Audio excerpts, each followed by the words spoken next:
Никој не се сомневал за серијски убиства, се додека не се случи последното на старица во Кумановско Челопек. Обвинителството го отвори прашањето дали на 25 годишно момче може на товар да му се стават повеќе убиства наместо едно. Ова доаѓа откако беше откриено дека тој до смрт претепал 78 годишна старица во незиниот дом. Точниот датум на убиството не е утврден, но од обвинителството велат дека грозоморниот чин се случил во периодот од 27 јануари до 12 февруари, кога беше и пронајдена жената. Била стара и немоќна, живеела сам, а ја убил на спиење. Но начинот на кој го сторил ова дело и поврзаноста на регионот во Старо Нагоричани и Кумановско, на истражителите им отвориле повеќе прашања.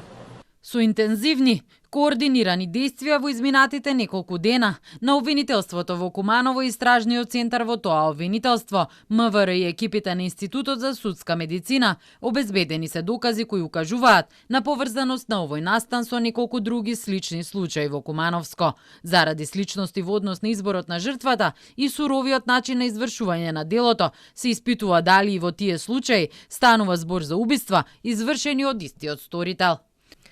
Во моментов се прават и други вештачења и анализи. Се собираат докази за да се потврди сомнажот на обвинителството.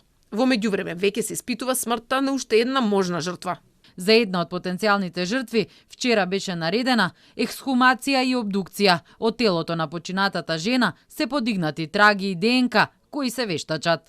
Инаку осомничениот веќе е во притвор, а наредено е да му се направи психијатриско вештачење. Јавноста во Македонија се сеќава на неколку серијски убици. Случајот со убиствата на жени во Кичевско заврши со сомнително самоубиство на сторителот, новинарот Владо Таневски. Но за овие убиства се уште во затвор лежи осудениот на доживотно Анте Ристевски, а неговиот другар осуден на иста затворска казна како серијски убиец се самоуби во Идризово. Јавноста се сеќава и на расколников од населбата Ѓорче Петров, Виктор Карамарков, кој исто така е осуден на доживотен затвор за 4 убиства.